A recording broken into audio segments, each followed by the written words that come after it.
दिल्ली के सीएम अरविंद केजरीवाल ਨੂੰ supreme court ਤੋਂ मिली जमानत 177 ਦਿਨਾਂ ਦੇ ਬਾਅਦ ਜੇਲ੍ਹ ਤੋਂ ਆਉਣਗੇ ਬਾਹਰ। सीबीआई केस ਦੇ ਵਿੱਚ 10 ਲੱਖ ਦੇ ਮੁਚਲਕੇ ਤੇ ਮਿਲੀ ਬੇਲ, ਪਰ सीएम ਦਫ਼ਤਰ ਜਾਣ ਅਤੇ ਸਰਕਾਰੀ ਫਾਈਲਾਂ ਤੇ ਦਸਤਖਤ ਕਰਨ ਦੀ ਕੀਤੀ ਮਨਾਹੀ। केजरीवाल ਨੂੰ ਜ਼ਮਾਨਤ ਮਿਲਣ ਤੇ ਆਮ ਆਦਮੀ ਪਾਰਟੀ ਦੇ ਖੇਮੇ ਦੇ ਵਿੱਚ ਜਸ਼ਨ ਦਾ ਮਾਹੌਲ। ਮੁੱਖ ਮੰਤਰੀ ਮਾਨ ਵੀ ਪਹੁੰਚੇ ਦਿੱਲੀ। ਇੱਕ ਦੂਜੇ ਦਾ ਮੂੰਹ ਮਿੱਠਾ ਕਰਵਾ ਕੇ ਲੀਡਰਾਂ ਨੇ ਕੀਤਾ ਖੁਸ਼ੀ ਦਾ ਇਜ਼ਹਾਰ। केजरीवाल केस ਦੇ ਵਿੱਚ फैसला ਸੁਣਾਉਂਦਿਆਂ सुप्रीम कोर्ट ਦੇ जज उज्जवल भुइयां ਦੀ सख्त टिप्पणी। क्या पिंजरे ਦੇ ਤੋਤੇ ਵਾਲੇ ਅਕਸ ਤੋਂ ਬਾਹਰ ਆਵੇ सीबीआई। गिरफ्तारी ਦੀ ਤਾਕਤ ਦਾ ਸੋਚ ਸਮਝ ਕੇ ਹੋਵੇ ਇਸਤੇਮਾਲ। बीजेपी ने दोबारा मंगਿਆ केजरीवाल ਦਾ ਅਸਤੀਫਾ। क्या जेल वाले सीएम ਹੁਣ बेल वाले सीएम हो गए। केजरीवाल ਨੂੰ सीएम बने रहने का कोई अधिकार नहीं। राहुल गांधी के सिखां वाले बयान से बवाल जारी। पंजाब कांग्रेस का बीजेपी ते वड्डा हमला। क्या सिखां अते पंजाब नूं दबा रही है केंद्र सरकार। सिखां दीआं भावनावां दे नाल ना खेडे बीजेपी।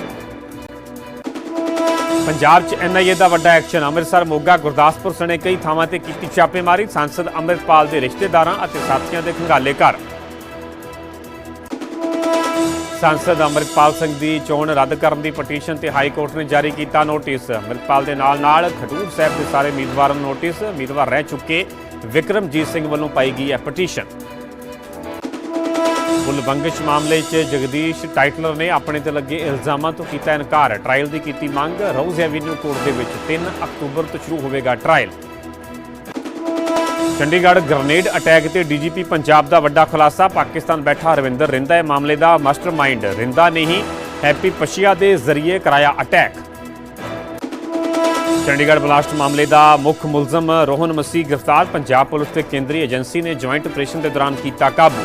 मुलजम के कोलों एक पिस्तौल ते जिंदा कारतूस भी बरामद।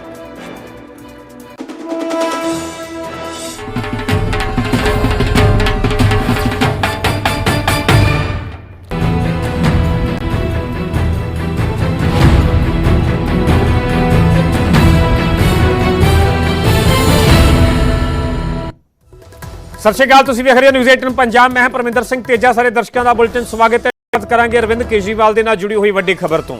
दिल्ली के सीएम अरविंद केजरीवाल को सुप्रीम कोर्ट तो वड्डी राहत मिली है। अरविंद केजरीवाल को सुप्रीम कोर्ट तो 10 लाख के मुचलके ते जमानत मिली है। शराब घोटाले के CBI केस के जमानत मिली है।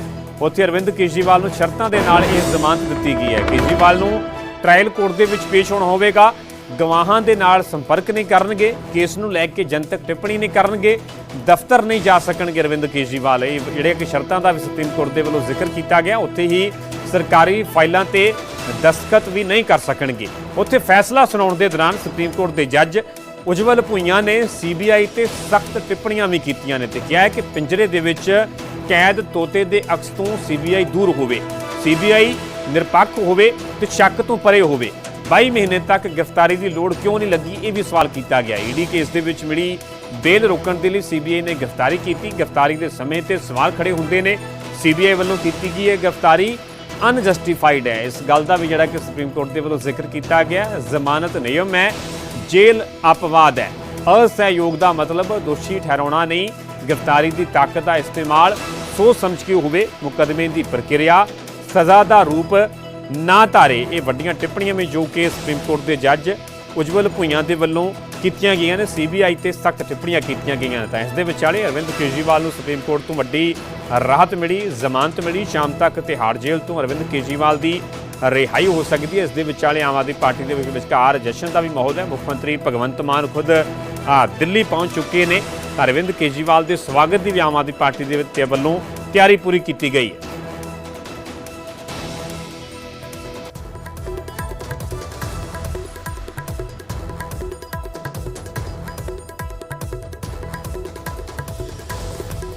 देखिए, आज सर्वोच्च न्यायालय में हमारी सीबीआई के केस में बेल पेंडिंग थी और आज बेल ग्रांट कर दी गई है। और ये आज बहुत बड़ा राहत का दिन है। माननीय मुख्यमंत्री पिछले 5 महीने से जेल में थे। जिस तरीके से हम लोग बार बार ये कह रहे थे कि भी इस केस के अंदर कुछ भी नहीं है, और सीबीआई की एंट्री तो हुई उस टाइम पे थी जब ईडी के अंदर बेल हो चुकी थी। तो आज सर्वोच्च न्यायालय ने बेल ग्रांट कर दी है। जहां तक अरेस्ट वाले मैटर में है, उसमें दोनों जजेस के अलग अलग व्यूज आए हैं।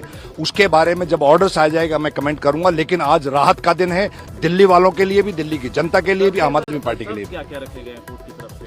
विशेष कोई शर्त नहीं है, रूटीन की शर्तें हैं। जिस तरीके से सीबीआई के मैटर्स में कोई जर्नल कमेंट्स नहीं कर पाएंगे क्योंकि कोर्ट में मैटर सब जुडिस है।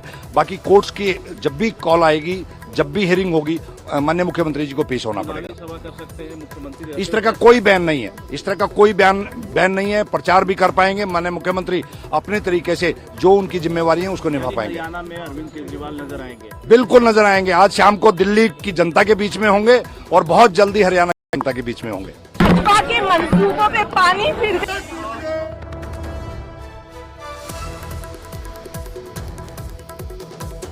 ਅਰਵਿੰਦ ਕੇਜਰੀਵਾਲ ਨੂੰ ਜ਼ਮਾਨਤ ਮਿਲੀ ਹੈ ਤੇ ਆਮ ਆਦਮੀ ਪਾਰਟੀ ਦੇ ਵਿੱਚ ਜਸ਼ਨ ਦਾ ਮਾਹੌਲ ਹੈ। ਆਪਦੇ ਦਿੱਲੀ ਦਫ਼ਤਰ ਦੇ ਵਿੱਚ ਜਸ਼ਨ ਦੀਆਂ ਤਸਵੀਰਾਂ ਵੀ ਜੋ ਕਿ ਸਾਹਮਣੇ ਆਈਆਂ ਨੇ। ਮੁੱਖ ਮੰਤਰੀ ਮਾਨ ਵੀ ਆਮ ਆਦਮੀ ਪਾਰਟੀ ਦਿੱਲੀ ਦੇ ਦਫ਼ਤਰ ਪਹੁੰਚੇ ਨੇ। ਆਪ ਲੀਡਰਾਂ ਨੇ ਸੀਐਮ ਦਾ ਮੂੰਹ ਮਿੱਠਾ ਕਰਵਾਇਆ। ਤੁਹਾਨੂੰ ਅਸੀਂ ਤਸਵੀਰਾਂ ਵਿਖਾ ਰਹੇ ਹਾਂ। ਜਿਵੇਂ ਇਹ ਵੱਡੀ ਰਾਹਤ ਮਿਲੀ ਤਾਂ ਉਸ ਤੋਂ ਬਾਅਦ 'ਚ ਮੁੱਖ ਮੰਤਰੀ ਭਗਵੰਤ ਮਾਨ ਵੀ ਦਿੱਲੀ ਪਹੁੰਚ ਚੁੱਕੇ ਨੇ। ਆਮ ਆਦਮੀ ਪਾਰਟੀ ਦੇ ਦਿੱਲੀ ਵਾਲੇ ਦਫ਼ਤਰ ਦੀਆਂ ਜਿਹੜੀਆਂ ਕਿ ਤਸਵੀਰਾਂ ਅਸੀਂ ਤੁਹਾਨੂੰ ਵਿਖਾ ਰਹੇ ਹਾਂ। ਤਸਵੀਰਾਂ ਦੇ ਵਿੱਚ ਮੁੱਖ ਮੰਤਰੀ ਮਾਨ ਦੇ ਨਾਲ ਮਨੀਸ਼ ਸਿਸੋਦੀਆ, ਦਿੱਲੀ ਦੇ ਸਾਬਕਾ ਡਿਪਟੀ ਸੀਐਮ, ਉਹ ਤਸਵੀਰਾਂ ਦੇ ਵਿੱਚ ਵੇਖੇ ਜਾ ਸਕਦੇ ਨੇ। ਪਿਛਲੇ ਦਿਨਾਂ ਦੇ ਦੌਰਾਨ ਉਹਨਾਂ ਨੂੰ ਵੀ 17 ਮਹੀਨੇ ਬਾਅਦ ਜੋ ਕਿ ਜ਼ਮਾਨਤ ਮਿਲੀ ਤਿਹਾੜ ਜੇਲ੍ਹ ਤੋਂ ਬਾਹਰ ਆਏ। ਸੰਦੀਪ ਪਾਠਕ ਤਸਵੀਰਾਂ ਦੇ ਵਿੱਚ ਵੇਖੇ ਜਾ ਸਕਦੇ ਨੇ। ਦਿੱਲੀ ਆਮ ਆਦਮੀ ਪਾਰਟੀ ਦੀ ਪੂਰੀ ਇਕਾਈ ਸੀਨੀਅਰ ਲੀਡਰਸ਼ਿਪ ਤਸਵੀਰਾਂ ਦੇ ਵਿੱਚ ਨਜ਼ਰ ਆ ਰਹੀ ਹੈ। ਮੁੱਖ ਮੰਤਰੀ ਭਗਵੰਤ ਮਾਨ ਦਿੱਲੀ ਪਹੁੰਚੇ ਤੇ ਇਸ ਦੌਰਾਨ ਉਹਨਾਂ ਦਾ ਸਾਰੇ ਆਗੂਆਂ ਦੇ ਨੂੰ ਮੂੰਹ ਮਿੱਠਾ ਕਰਵਾਇਆ ਗਿਆ। ਇੱਕ ਦੂਜੇ ਨੂੰ ਮੁਬਾਰਕਬਾਦ ਦਿੱਤੀ ਗਈ ਹੈ। ਜਿਸ ਤਰੀਕੇ ਦੇ ਨਾਲ ਅਰਵਿੰਦ ਕੇਜਰੀਵਾਲ ਨੂੰ ਸੁਪਰੀਮ ਕੋਰਟ ਤੋਂ ਜ਼ਮਾਨਤ ਮਿਲੀ ਹੈ ਤੇ ਸ਼ਾਮ ਤੱਕ ਅਰਵਿੰਦ ਕੇਜਰੀਵਾਲ ਜੋ ਕਿ ਤਿਹਾੜ ਜੇਲ੍ਹ ਤੋਂ ਬਾਹਰ ਆ ਸਕਦੇ ਨੇ। ਤਾਂ ਇਸ ਦੇ ਵਿਚਾਲੇ ਦਿੱਲੀ ਤੋਂ ਲੈ ਕੇ ਪੰਜਾਬ ਤੱਕ, ਚੰਡੀਗੜ੍ਹ ਤੱਕ ਜਿਹੜਾ ਕਿ ਆਮ ਆਦਮੀ ਪਾਰਟੀ ਦੇ ਵੱਲੋਂ ਖੂਬ ਜਸ਼ਨ ਮਨਾਇਆ ਜਾ ਰਿਹਾ ਹੈ। ਢੋਲ ਦੀ ਥਾਪ ਤੇ ਜਿਹੜੇ ਕਿ ਆਪ ਆਗੂ ਥਿਰਕਦੇ ਹੋਏ ਵੀ ਨਜ਼ਰ ਆਏ। ਇਸ ਦੇ ਵਿਚਾਲੇ ਲੱਡੂ ਵੰਡੇ ਜਾ ਰਹੇ ਨੇ, ਇੱਕ ਦੂਜੇ ਦਾ ਮੂੰਹ ਮਿੱਠਾ ਕਰਵਾਇਆ ਜਾ ਰਿਹਾ। ਤੁਹਾਨੂੰ ਆਮ ਆਦਮੀ ਪਾਰਟੀ ਦੇ ਦਿੱਲੀ ਵਾਲੇ ਦਫ਼ਤਰ ਦੀਆਂ ਤਸਵੀਰਾਂ ਵਿਖਾ ਰਹੇ ਹਾਂ। ਇੱਥੇ ਕਿ ਮੁੱਖ ਮੰਤਰੀ ਭਗਵੰਤ ਮਾਨ ਜਦੋਂ ਪਹੁੰਚੇ ਤਾਂ ਵੱਖ-ਵੱਖ ਸੀਨੀਅਰ ਆਗੂਆਂ ਦੇ ਉਹਨਾਂ ਦਾ ਮੂੰਹ ਮਿੱਠਾ ਕਰਵਾਇਆ ਗਿਆ। ਉਹਨਾਂ ਨੂੰ ਇਸ ਗੱਲ ਦੀ ਮੁਬਾਰਕਬਾਦ ਦਿੱਤੀ ਗਈ ਜਿਸ ਤਰੀਕੇ ਦੇ ਨਾਲ ਅੱਜ ਸੁਪਰੀਮ ਕੋਰਟ ਤੋਂ ਅਰਵਿੰਦ ਕੇਜਰੀਵਾਲ ਨੂੰ ਰਾਹਤ ਮਿਲੀ ਹੈ, ਜ਼ਮਾਨਤ ਮਿਲੀ ਹੈ। 177 ਦਿਨਾਂ ਬਾਅਦ ਅਰਵਿੰਦ ਕੇਜਰੀਵਾਲ ਜੋ ਕਿ ਤਿਹਾੜ ਜੇਲ੍ਹ ਤੋਂ ਬਾਹਰ ਆਉਣਗੇ। ਗ੍ਰਿਫਤਾਰੀ ਦੀ ਗੱਲ ਕੀਤੀ ਜਾਵੇ ਤਾਂ ਸੀਬੀਆਈ ਕੇਸ ਦੇ ਵਿੱਚ ਜਿਹੜੀ ਕਿ ਗ੍ਰਿਫਤਾਰੀ ਹੋਈ ਸੀ ਉਸ ਵਾਲੇ ਮਾਮਲੇ ਦੇ ਵਿੱਚ ਪੂਰਾ ਮਾਮਲਾ ਕਥਿਤ ਸ਼ਰਾਬ ਘੁਟਾਲੇ ਦਾ। ਇਸ ਕੇਸ ਦੇ ਵਿੱਚ ਅੱਜ ਜ਼ਮਾਨਤ ਮਿਲੀ ਹੈ। ਇਸ ਤੋਂ ਪਹਿਲਾਂ ਗੱਲ ਕੀਤੀ ਜਾਵੇ ਤਾਂ ਸੰਜੇ ਸਿੰਘ 6 ਮਹੀਨੇ ਬਾਅਦ ਇਸ ਕੇਸ ਦੇ ਵਿੱਚ ਤਿਹਾੜ ਜੇਲ੍ਹ ਤੋਂ ਬਾਹਰ ਆਏ। ਮਨੀਸ਼ ਸਿਸੋਦੀਆ 17 ਮਹੀਨੇ ਬਾਅਦ ਆਏ ਤਾਂ ਹੁਣ 177 ਦਿਨਾਂ ਬਾਅਦ ਅਰਵਿੰਦ ਕੇਜਰੀਵਾਲ ਵੀ ਤਿਹਾੜ ਜੇਲ੍ਹ ਤੋਂ ਬਾਹਰ ਆਉਣਗੇ।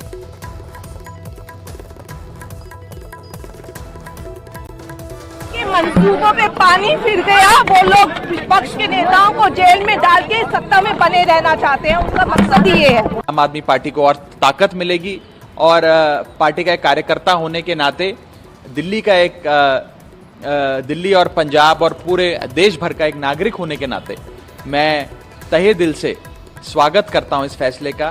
और बस एक ही चीज़ कहना चाहता हूं इस भावुक लम्हे में कि वेलकम बैक अरविंद केजरीवाल। देखिए, मुझे लगता है कि सुप्रीम कोर्ट का फाइनल ऑर्डर आने के बाद एक बार उसको पूरी तरीके से पढ़ने के बाद वकीलों के साथ बैठ के आगे की रणनीति बनाई जाएगी, पर्टिकुलरली कंडीशंस को लेकर जिसके तहत बेल दी गई है।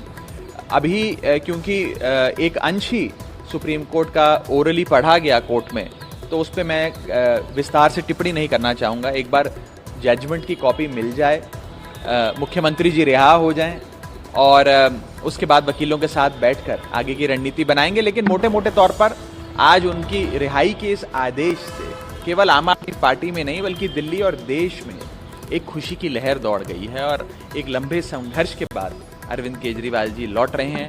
लगता है कि बहुत ज़्यादा समय तक झूठ के दम पर आप सच को कैद नहीं कर सकते। आखिरी सवाल कि अरविंद केजरीवाल के रिहाई के बाद हरियाणा में जो चुनाव हो रहे हैं उसका चुनाव पर भी असर होगा? नहीं, देखिए, जाहिर तौर पर अरविंद केजरीवाल जी अब हरियाणा की चुनाव जो है उसकी बागडोर संभालेंगे। आम आदमी पार्टी हर चुनाव, दिल्ली हो, पंजाब हो, गुजरात हो या फिर आने वाला हरियाणा का चुनाव हो, वो सब अपने नेता, अपने राष्ट्रीय संयोजक अरविंद केजरीवाल जी की अध्यक्षता में लड़ती आई है। ये मेरा विश्वास है कि आते ही वे हरियाणा चुनाव में शिरकत भी लेंगे और उसकी कमान संभालेंगे आम आदमी पार्टी की ओर से। जश्न मनाया जा रहा है, ਤੁਹਾਡੇ ਚਿਹਰੇ ਤੇ ਵਾਵਾ ਦੇਖੋ ਡੈਫੀਨਿਟਲੀ ਖੁਸ਼ੀ ਦੀ ਇਹ ਪਲ ਹੈ। ਸਾਡੇ ਨੈਸ਼ਨਲ ਸੁਪਰੀਮੋ ਔਰ ਪਾਰਟੀ ਦੇ ਕਨਵੀਨਰ ਅਰਵਿੰਦ ਕੇਜਰੀਵਾਲ ਜੀ ਨੂੰ ਅੱਜ ਸੁਪਰੀਮ ਕੋਰਟ ਤੋਂ ਜਸਟਿਸ ਮਿਲਿਆ, ਨਿਆਂ ਮਿਲਿਆ ਔਰ ਬੀਜੇਪੀ ਦੀ ਜਿਹੜੀ ਵੈਂਡੇਟਾ ਪੋਲਿਟਿਕਸ ਹੈ ਉਹਦੇ ਮੂੰਹ ਤੇ ਤਮਾਚਾ ਜਿਹੜਾ ਆਇਆ ਅੱਜ। ਲਗਾਤਾਰ ਸਵਾਲ ਕੀਤੇ ਜਾ ਰਹੇ ਸੀ ਕਈ ਭ੍ਰਿਸ਼ਟਾਚਾਰ ਦੇ ਇਲਜ਼ਾਮ ਲੱਗਦੇ ਰਹੇ। ਆਮ ਆਦਮੀ ਪਾਰਟੀ ਦੀ ਅਰਵਿੰਦ ਕੇਜਰੀਵਾਲ ਦੀ ਇਮਾਨਦਾਰੀ ਨੂੰ ਲੈ ਕੇ ਬੜੇ ਤੰਜ ਹੁੰਦੇ ਰਹੇ।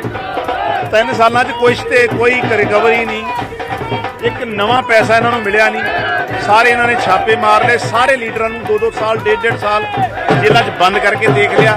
ਹਰੇਕ ਤਰ੍ਹਾਂ ਟੌਰਚਰ ਕੀਤਾ, ਹਰੇਕ ਤਰ੍ਹਾਂ ਦੇ ਤਸੀਹੇ ਦਿੱਤੇ ਔਰ ਅਲਟੀਮੇਟਲੀ ਸੁਪਰੀਮ ਕੋਰਟ ਨੇ ਵੀ ਕਿਹਾ ਵੀ ਏਜੰਸੀ ਜਿਹੜੀਆਂ ਦੇਸ਼ ਦੀਆਂ ਉਹਦੀ ਦੁਰਵਰਤੋਂ ਹੋ ਰਹੀ ਹੈ ਔਰ ਆਮ ਆਦਮੀ ਪਾਰਟੀ ਨੂੰ ਟਾਰਗੇਟ ਕੀਤਾ ਜਾ ਰਿਹਾ ਹੈ। ਤੇ ਵਿਰੋਧੀ ਧਿਰਾਂ ਕਿਤੇ ਇਹ ਵੀ ਕਹਿੰਦੀਆਂ ਨੇ ਕਿ ਜ਼ਮਾਨਤ ਹੋਈ ਆ, ਜ਼ਮਾਨਤ ਹੋਣਾ ਰਿਹਾ ਜਾਂ ਇਲਜ਼ਾਮਾਂ ਤੋਂ ਬਰੀ ਨਹੀਂ ਅਜੇ ਹੋਏ। ਨਹੀਂ, ਬਰੀ ਵੀ ਹੋਵਾਂਗੇ, ਲੇਕਿਨ ਮੈਂ ਜਿਹੜਾ ਕਹਿ ਰਿਹਾ ਜਿਹੜੀ ਸੁਪਰੀਮ ਕੋਰਟ ਦੀ ਪੂਰੀ ਜੱਜਮੈਂਟ ਹੈ ਉਹਨ ਤੇ ਗੌਰ ਕਰਨ ਦੀ ਲੋੜ ਹੈ ਕਿ ਜਿਸ ਤਰੀਕੇ ਨਾਲ ਏਜੰਸੀਆਂ ਦੀ ਦੁਰਵਰਤੋਂ ਹੋਈ ਹੈ ਤਾਂ ਮਾਨਯੋਗ ਸੁਪਰੀਮ ਕੋਰਟ ਨੇ ਕਹਿਤਾ ਹੈ।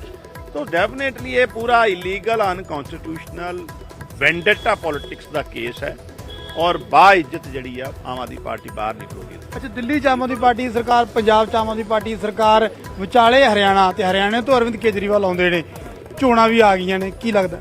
डेफिनेटली ਉਹਨਾਂ ਦੀ ਜਨਮ ਭੂਮੀ ਹੈ, ਹਰਿਆਣੇ ਦੇ ਪੁੱਤ ਹੈ ਔਰ ਆਮ ਆਦਮੀ ਪਾਰਟੀ 90 ਸੀਟਾਂ ਤੇ ਉੱਥੇ ਲੜ ਰਹੀ ਹੈ ਔਰ ਅਰਵਿੰਦ ਕੇਜਰੀਵਾਲ ਜੀ ਦੇ ਆਉਣ ਨਾਲ ਪਾਰਟੀ ਨੂੰ ਜਿੱਥੇ ਉਤਸ਼ਾਹ ਵਧਿਆ, ਮਨੋਬਲ ਵਧਿਆ, ਉੱਥੇ ਇੱਕ मतलब पूरे हरियाणे च आम आदमी पार्टी की जी परफॉर्मेंस है बहुत बेहतर आऊगी, यदि सानू पूरी उम्मीद है। अच्छा, बीजेपी नू की कहना चाहोगे इस पूरे पॉलिटिकल सिनेरियो ते? तो बीजेपी के दिन हुण मतलब फेर गए, हुण उन्हां नू मौका लोगों ने बहुत दिता और वो हरियाणे च भी बिल्कुल ना 3 चों ना 13 वाली ना प्लेयरां चों ना स्पेयरां वाला काम होना है और बिल्कुल जिहड़ा है बीजेपी नू रूल आउट करनगे हरियाणे दे लोग।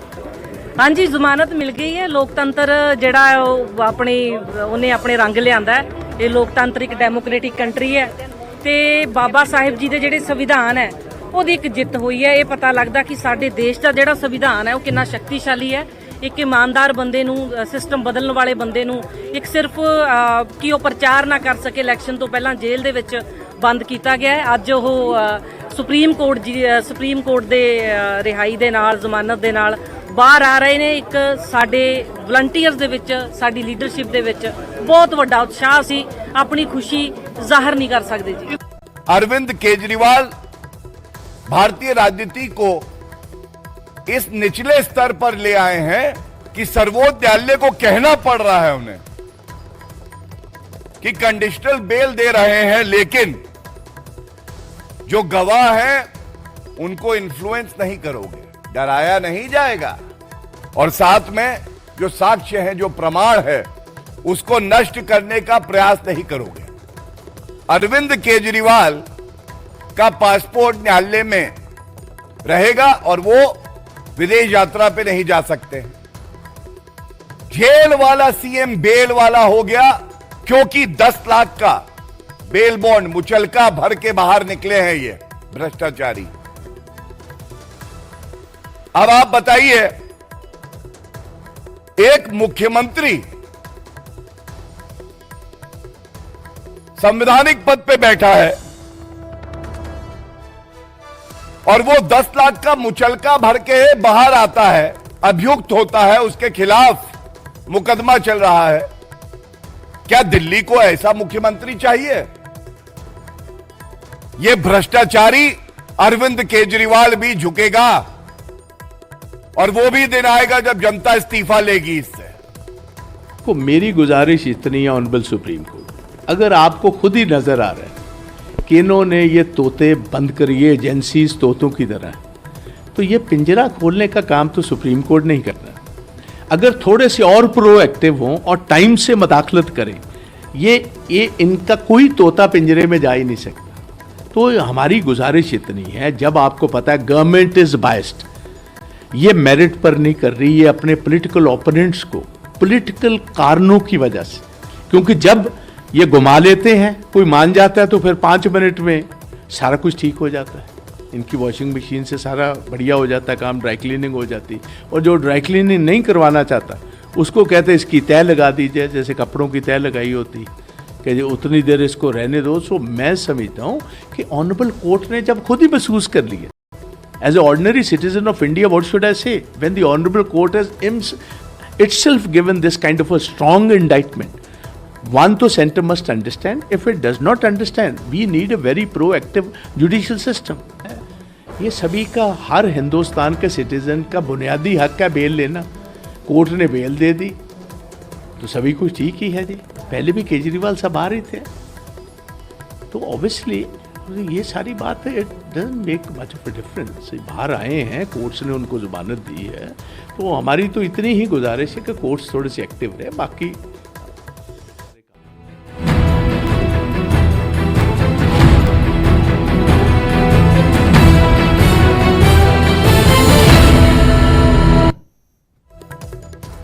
रुख करेंगे अगली ਵੱਡੀ खबर ਦਾ। ਰਾਹੁਲ ਗਾਂਧੀ ਦੇ ਸਿੱਖਾਂ ਵਾਲੇ ਬਿਆਨ ਤੇ ਬਵਾਲ ਲਗਾਤਾਰ ਜਾਰੀ ਹੈ। ਪੰਜਾਬ ਕਾਂਗਰਸ ਦੇ ਵੱਲੋਂ ਬੀਜੇਪੀ ਤੇ ਪਲਟਵਾਰ ਕੀਤਾ ਗਿਆ। ਕਾਂਗਰਸ ਦਾ ਕਹਿਣਾ ਹੈ ਕਿ ਬੀਜੇਪੀ ਨੇ ਰਾਹੁਲ ਦੇ ਬਿਆਨ ਨੂੰ ਤੋੜ ਮਰੋੜ ਕੇ ਪੇਸ਼ ਕੀਤਾ। ਰਾਹੁਲ ਗਾਂਧੀ ਸਹੀ ਨੇ, ਮੌਜੂਦਾ ਸਰਕਾਰ ਸਿੱਖਾਂ ਨੂੰ ਦਬਾ ਰਹੀ ਹੈ। ਬੀਜੇਪੀ ਸਿੱਖਾਂ ਦੀਆਂ ਭਾਵਨਾਵਾਂ ਦੇ ਨਾਲ ਨਾ ਖੇਡੇ। ਪੰਜਾਬ ਕਾਂਗਰਸ ਦੇ ਵੱਲੋਂ ਇਸ ਗੱਲ ਦਾ ਵੀ ਜ਼ਿਕਰ ਕੀਤਾ ਗਿਆ ਕਿ ਬੀਜੇਪੀ ਸਿੱਖਾਂ ਦੀਆਂ ਭਾਵਨਾਵਾਂ ਦੇ ਨਾਲ ਨਾ ਖੇਡੇ। ਰਾਹੁਲ ਗਾਂਧੀ ਨੂੰ ਮਾਰਨ ਦੀਆਂ ਧਮਕੀਆਂ ਆ ਰਹੀਆਂ ਨੇ। ਰਾਹੁਲ ਗਾਂਧੀ ਦੀ ਸਿਕਿਉਰਿਟੀ ਰਿਵਿਊ ਹੋਣੀ ਚਾਹੀਦੀ ਹੈ। ਕਾਂਗਰਸ ਨੇ ਵੀ ਮੰਗ ਕੀਤੀ ਹੈ ਕਿ ਰਾਹੁਲ ਗਾਂਧੀ ਦੀ ਸਿਕਿਉਰਿਟੀ ਰਿਵਿਊ ਹੋਣੀ ਚਾਹੀਦੀ ਹੈ। ਪੰਜਾਬ ਰਾਹੁਲ ਗਾਂਧੀ ਦੀ ਸੋਚ ਦੇ ਨਾਲ ਖੜਾ ਹੈ। ਬੀਜੇਪੀ ਵੱਲੋਂ ਪੰਜਾਬ ਦਾ ਫੰਡ ਰੋਕਿਆ ਗਿਆ। ਪੰਜਾਬ ਨੂੰ ਆਰਥਿਕ ਪੱਖੋਂ ਕਮਜ਼ੋਰ ਕੀਤਾ ਜਾ ਰਿਹਾ ਹੈ।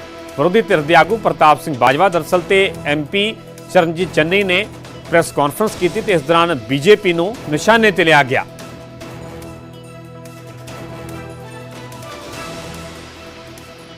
ने सिक्खी की बात की है, सिखों के हक में बात की है। हम उनकी सराहना करते हैं और जिस तरीके से उन्होंने सिख धर्म के प्रति अपनी श्रद्धा दिखाई और श्री हरमंदिर साहिब में जाकर सेवा भी की है, अक्सर जाते हैं, उससे सिख उनसे प्रभावित हैं।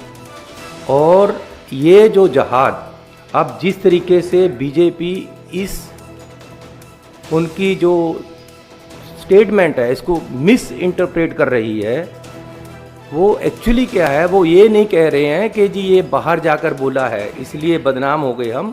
एक्चुअली उनको तकलीफ ये है कि राहुल गांधी जी ने सिखों के हक में बोला है।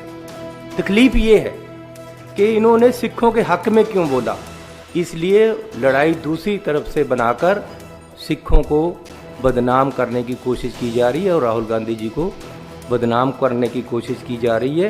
तो जो राहुल जी ने बात कही, हम उसका स्ट्रांगली समर्थन करते हैं। सारे पंजाब में भारी पैमाने पर उनको इस बात की सपोर्ट मिली, क्योंकि जो भी उन्होंने कहा काफ़ी हद तक उसमें असलियत थी। क्योंकि आप सबसे पहले देखिए कि फार्मर्स जो हैं वो एक धर्म से विश्वास, एक धर्म के नहीं है। जो एजिटेशन चली इधर 11 महीने, मैं भी तब मेंबर ऑफ पार्लियामेंट था, और वो एजिटेशन अकेली पंजाब तक कन्फाइन नहीं थी, सारा हरियाणा उसमें इन्वॉल्व था, राजस्थान था, यूपी के बॉर्डर के लोग थे, वेस्टर्न यूपी के थे, दिल्ली के थे, उत्तराखंड, बहुत दूर से साउथ इंडिया के भी लोग आ चुके इधर आए हुए थे। मगर आप देखिए कि 11 महीने बीजेपी की गवर्नमेंट ने इतना भी नहीं किया कि बॉर्डर पर हमारे प्राइम मिनिस्टर ने टाइम भी नहीं निकाला कि 10 मिनट जाकर जो किसान भाई देश का पेट पालते हैं उनकी हम जेन्युइन डिमांड्स जो हैं उनकी बात तो सुन लें। तद तक श्री दमदमा साहिब के जथेदार ज्ञानी हरप्रीत सिंह के वलों राहुल गांधी के बयान की हमायत की गई है। राहुल गांधी के बयान को अणगौलिया नहीं जा सकता। जथेदार के वड्डा बयान दिता गया। उन्होंने कहना है कि पंजाब के नाल हमेशा धक्का हुंदा रहा है। पानी ते भाषा की गल ते भी पंजाब के नाल धक्का होया है। सिखां ते ककारां करके कई थावां ते पाबंदी लगाएगी। देश दीयां कई घटनावां राहुल गांधी के बयान को पुख्ता करदियां ने। देश दे विच सिखां नूं बेगानगी का एहसास करवाया जाता है। तख्त श्री दमदमा साहिब के जथेदार ज्ञानी हरप्रीत सिंह के दरअसल वड्डा बयान दिता गया। राहुल गांधी के बयान की हमायत करदे उन्होंने कहा कि राहुल गांधी के बयान को अणगौलिया नहीं जा सकता। पंजाब के नाल हमेशा धक्का हुंदा रहा है।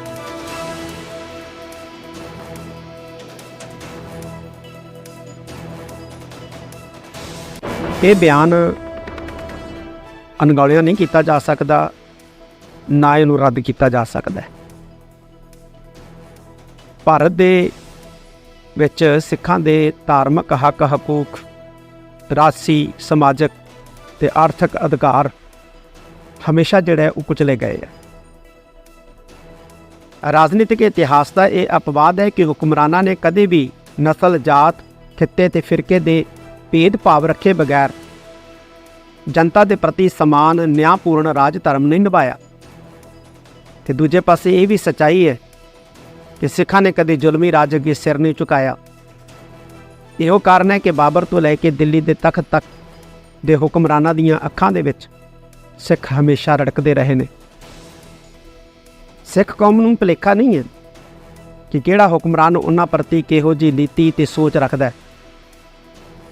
ਹੈਰਾਨੀ ਦੀ ਗੱਲ ਹੈ, ਜਦੋਂ ਸੱਤਾ ਦੇ ਵਿੱਚ ਹੁੰਦੇ ਹੈ ਉਦੋਂ ਰਵੱਈਆ ਜਿਹੜਾ ਹੈ ਉਹ ਕੁਝ ਹੋਰ ਹੁੰਦਾ ਹੈ ਸਿੱਖਾਂ ਦੇ ਪ੍ਰਤੀ, ਘੱਟ ਗਿਣਤੀਆਂ ਦੇ ਪ੍ਰਤੀ। ਜਦੋਂ ਸੱਤਾ ਤੋਂ ਪਾਸੇ ਹੁੰਦੇ ਆ ਉਦੋਂ ਰਵੱਈਆ ਜਿਹੜਾ ਹੈ ਉਹ ਕੁਝ ਹੋਰ ਹੁੰਦਾ ਹੈ। ਰੁਕ ਕਰਾਂਗੇ 84 ਸਿੱਖ ਵਿਰੋਧੀ ਦੇ ਨਾਲ ਜੁੜੇ ਹੋਏ ਪੁਲਬੰਗਸ਼ ਮਾਮਲੇ ਨਾਲ ਜੁੜੀ ਵੱਡੀ ਖਬਰ ਦਾ। ਜਗਦੀਸ਼ ਟਾਈਟਲਰ ਨੇ ਆਪਣੇ ਤੇ ਲੱਗੇ ਇਲਜ਼ਾਮਾਂ ਤੋਂ ਇਨਕਾਰ ਕੀਤਾ ਹੈ। ਟਾਈਟਲਰ ਨੇ ਇਲਜ਼ਾਮਾਂ ਦੇ ਖਿਲਾਫ ਟ੍ਰਾਇਲ ਦੀ ਮੰਗ ਕੀਤੀ ਹੈ। ਟਾਈਟਲਰ ਦੇ ਖਿਲਾਫ 3 ਅਕਤੂਬਰ ਤੋਂ ਟ੍ਰਾਇਲ ਸ਼ੁਰੂ ਹੋਵੇਗਾ। ਰਾਉਜ਼ ਐਵੀਨਿਊ ਕੋਰਟ ਦੇ ਵਿੱਚ ਮਾਮਲੇ ਦੀ ਸੁਣਵਾਈ ਹੋਵੇਗੀ। 3 ਅਕਤੂਬਰ ਨੂੰ ਗਵਾਹਾਂ ਦੇ ਬਿਆਨ ਦਰਜ ਕੀਤੇ ਜਾਣਗੇ। ਟਾਈਟਲਰ ਦੇ ਖਿਲਾਫ ਕਤਲ, ਹਿੰਸਾ ਅਤੇ ਭੀੜ ਨੂੰ ਭੜਕਾਉਣ ਦੇ ਇਲਜ਼ਾਮ ਨੇ। ਦਰਅਸਲ ਦਿੱਲੀ ਦੇ ਆਜ਼ਾਦ ਮਾਰਕੀਟ ਇਲਾਕੇ ਦੇ ਵਿੱਚ ਹਿੰਸਕ ਹੋਈ ਭੀੜ ਨੇ 1 ਨਵੰਬਰ 1984 ਨੂੰ ਗੁਰਦੁਆਰਾ ਪੁਲਬੰਗਸ਼ ਸਾਹਿਬ ਨੂੰ ਅੱਗ ਦੇ ਹਵਾਲੇ ਕਰ ਦਿੱਤਾ ਸੀ। ਭੀੜ ਦੇ ਵੱਲੋਂ ਪੁਲਬੰਗਸ਼ ਇਲਾਕੇ ਦੇ ਕੋਲ ਮੌਜੂਦ ਸਿੱਖਾਂ ਉੱਪਰ ਵੀ ਹਮਲਾ ਕੀਤਾ ਗਿਆ। ਇਸ ਭੀੜ ਨੇ 3 ਸਿੱਖ ਜਿਨ੍ਹਾਂ ਦਾ ਨਾਮ ਗੁਰਚਰਨ ਸਿੰਘ, ਸਰਦਾਰ ਠਾਕੁਰ ਸਿੰਘ ਅਤੇ ਬਾਦਲ ਸਿੰਘ ਸੀ ਨੂੰ ਮਾਰ ਦਿੱਤਾ ਗਿਆ। ਮੌਤ ਅੱਗ ਵਿੱਚ ਸੜ ਜਾਣ ਦੇ ਨਾਲ ਹੋਈ ਸੀ ਤੇ ਇਸੇ ਪੂਰੇ ਕੇਸ ਦੇ ਨਾਲ ਜੁੜੀ ਹੋਈ ਵੱਡੀ ਖਬਰ ਹੈ। ਜਗਦੀਸ਼ ਟਾਈਟਲਰ ਨੇ ਆਪਣੇ ਤੇ ਲੱਗੇ ਇਲਜ਼ਾਮਾਂ ਤੋਂ ਇਨਕਾਰ ਹਾਲਾਂਕਿ ਕੀਤਾ ਹੈ ਤੇ ਟਾਈਟਲਰ ਨੇ ਇਲਜ਼ਾਮਾਂ ਖਿਲਾਫ ਟ੍ਰਾਇਲ ਦੀ ਮੰਗ ਕੀਤੀ ਹੈ।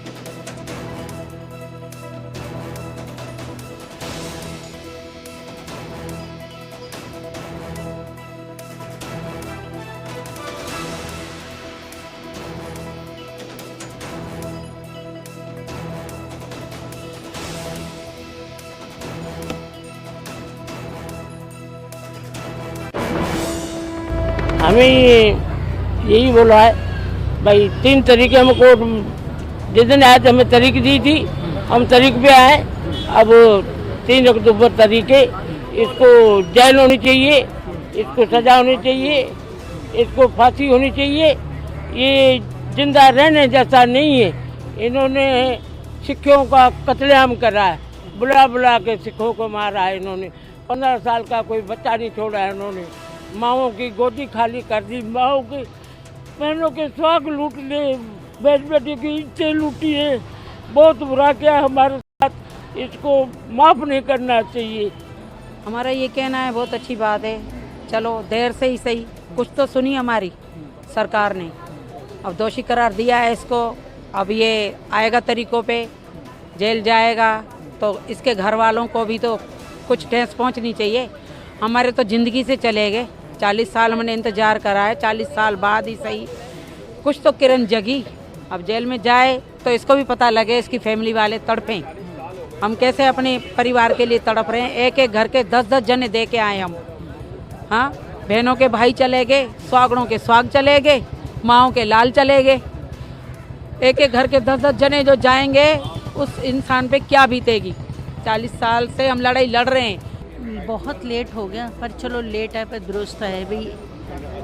उम्मीद है कि भी इंसाफ मिलेगा, पर ऐसे इंसाफ को क्या कि जो 40 साल लग जाए। काफ़ी गवाह तो मर चुके हैं, जैसे मेन जो स्ट्रॉन्ग विटनेस थे ज्ञानी सुरेंद्र सिंह, उनकी डेथ हो चुकी है। और भी स्ट्रॉन्ग विटनेस है, पर कोर्ट अब ध्यान दे कि भी जैसे पहले हमारे वाले मैटर में ट्रायल में सेशन कोर्ट से अक्विटल हो गया था सज्जन कुमार, तो फिर हाई कोर्ट से उनको कन्विक्टेड हुआ। मतलब यहाँ पर ऐसे ना हो कि जो पहले हुआ ऐसे ना हो, पर और day to day direction case चला के और ये केस को जल्दी फाइनल पे आए। ये जगदीश टाइटलर को आज जो चार्जेस फ्रेम हुए हैं उसकी कॉपी दी गई और उसने नॉट गिल्टी प्लीड किया। अब ये केस गवाहियों के लिए जाएगा। 3 अक्टूबर डेट फिक्स किया है। 3 अक्टूबर को ये पहली गवाही होगी लखविंदर कौर। लखविंदर कौर बादल सिंह की विधवा है। बादल सिंह जो जिसको उसी 1 नवंबर को जो 3 सिखों को मारा था उनमें बादल सिंह भी था और वहाँ से अब गवाहियाँ शुरू होंगी। मगर ये बड़ी हैरानी की बात है कि 40 साल के बाद ये ट्रायल शुरू हुआ है। बल्कि ये देखो दर्शाता है कि हमारे देश का लीगल सिस्टम, कोई पावरफुल आदमी ऐसे इस लीगल सिस्टम को जकड़ सकता है, क्रिपल कर सकता है कि 40-40 साल लगें जो ये कत्ल का मुकदमा शुरू होने में। अब हमें पूरी उम्मीद है कि अब जब ये गवाहियाँ शुरू हो गई हैं, अब जल्द से जल्दी ये केस ख़त्म होगा और ये भी सलाखों के पीछे होगा। जैसे कि दूसरा मुलजम सज्जन कुमार को 6 साल हो गए, वो सलाखों के पीछे है, जेल में है। तो हमें उम्मीद है कि अब ये जगदीश टाइटलर भी जल्दी जेल में होगा। सबूत हैं और गवाह हैं और सुनिश्चित टाइटलर का भी हुए, हर्षरों का जो सज्जन कुमार का हुआ, इनको अंतगतवा जेल जाना पड़ेगा। ये गिल्टी प्रूफ होंगे कि जिस प्रकार से इनके चलते हुए 3 लोगों की हत्या हुई, जिस प्रकार से गुरुद्वारा जलाया गया और ये वहां पर थे, जिस क्राउड को ये लीड करे थे, उसी क्राउड ने उन लोगों की हत्या की। उसके साक्ष्य भी हैं, उसके सबूत भी हैं और कोर्ट में सीबीआई इसको साबित करेगी। थोड़े समय की बात। हैप्पी पशे नाल मिल के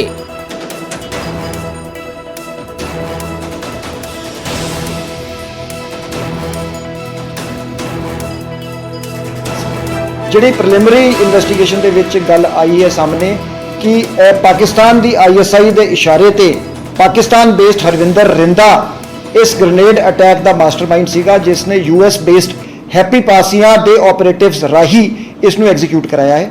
ਤੇ ਚੰਡੀਗੜ੍ਹ ਪੁਲਿਸ ਨੂੰ ਪੰਜਾਬ ਪੁਲਿਸ ਪੂਰੀ ਤਰ੍ਹਾਂ ਸਹਿਯੋਗ ਕਰ ਰਹੀ ਹੈਗੀ ਕੇਸ ਨੂੰ ਸੋਲਵ ਕਰਨ ਦੇ ਵਿੱਚ। ਤੇ investigations are ongoing in a joint manner by Chandigarh police, Punjab police and central agencies. ਤੇ ਰੀਜਨ ਦੇ ਵਿੱਚ ਪੀਸ ਤੇ ਹਾਰਮੋਨੀ ਬਣਾਉਣ ਲਈ ਪੰਜਾਬ ਪੁਲਿਸ ਵਚਨਬੱਧ ਹੈ ਤੇ ਆਪਣੀ ਸਿਸਟਰ ਪੁਲਿਸ ਫੋਰਸਿਸ ਨਾਲ ਪੂਰੀ ਤਰ੍ਹਾਂ ਐਫਰਟ ਸਟੇਟ ਨੂੰ ਸਿਕਿਉਰ ਕਰਨ ਦੇ ਕੀਤੇ ਜਾ ਰਹੇ।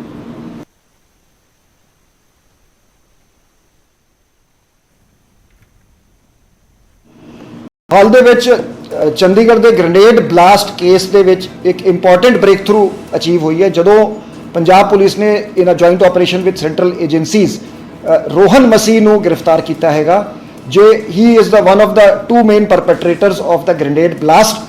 ਜਿਹੜੀ ਪ੍ਰੀਲਿਮਿਨਰੀ ਇਨਵੈਸਟੀਗੇਸ਼ਨ ਦੇ ਵਿੱਚ ਗੱਲ ਆਈ ਹੈ ਸਾਹਮਣੇ ਕਿ ਪਾਕਿਸਤਾਨ ਦੀ ਆਈਐਸਆਈ ਦੇ ਇਸ਼ਾਰੇ ਤੇ ਪਾਕਿਸਤਾਨ ਬੇਸਡ ਹਰਵਿੰਦਰ ਰਿੰਦਾ ਇਸ ਗ੍ਰੇਨੇਡ ਅਟੈਕ ਦਾ ਮਾਸਟਰਮਾਈਂਡ ਸੀਗਾ, ਜਿਸ ਨੇ ਯੂਐਸ ਬੇਸਡ ਹੈਪੀ ਪਾਸੀਆਂ ਦੇ ਆਪਰੇਟਿਵਸ ਰਾਹੀਂ ਇਸ ਨੂੰ ਐਗਜ਼ੀਕਿਊਟ ਕਰਾਇਆ ਹੈ।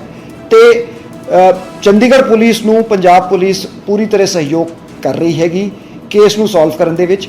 ਤੇ investigations are ongoing in a joint manner by Chandigarh police, Punjab police and central agencies. ਤੇ ਰੀਜਨ ਦੇ ਵਿੱਚ ਪੀਸ ਤੇ ਹਾਰਮੋਨੀ ਬਣਾਉਣ ਲਈ ਪੰਜਾਬ ਪੁਲਿਸ ਵਚਨਬੱਧ ਹੈ ਤੇ ਆਪਣੀ ਸਿਸਟਰ ਪੁਲਿਸ ਫੋਰਸਿਸ ਨਾਲ ਪੂਰੀ ਤਰ੍ਹਾਂ ਐਫਰਟ ਸਟੇਟ ਨੂੰ ਸਿਕਿਉਰ ਕਰਨ ਦੇ ਕੀਤੇ ਜਾ ਰਹੇ। ਬ੍ਰੇਕ ਥਰੂ ਅਚੀਵ ਹੋਈ ਹੈ, ਜਦੋਂ ਪੰਜਾਬ ਪੁਲਿਸ ਨੇ in a joint operation with central agencies Rohan Masih ਨੂੰ ਗ੍ਰਿਫਤਾਰ ਕੀਤਾ ਹੈਗਾ, ਜੋ he is the one of the 2 main perpetrators of the grenade blast. ਜਿਹੜੀ ਪ੍ਰੀਲਿਮਿਨਰੀ ਇਨਵੈਸਟੀਗੇਸ਼ਨ ਦੇ ਵਿੱਚ ਗੱਲ ਆਈ ਹੈ ਸਾਹਮਣੇ ਕਿ ਪਾਕਿਸਤਾਨ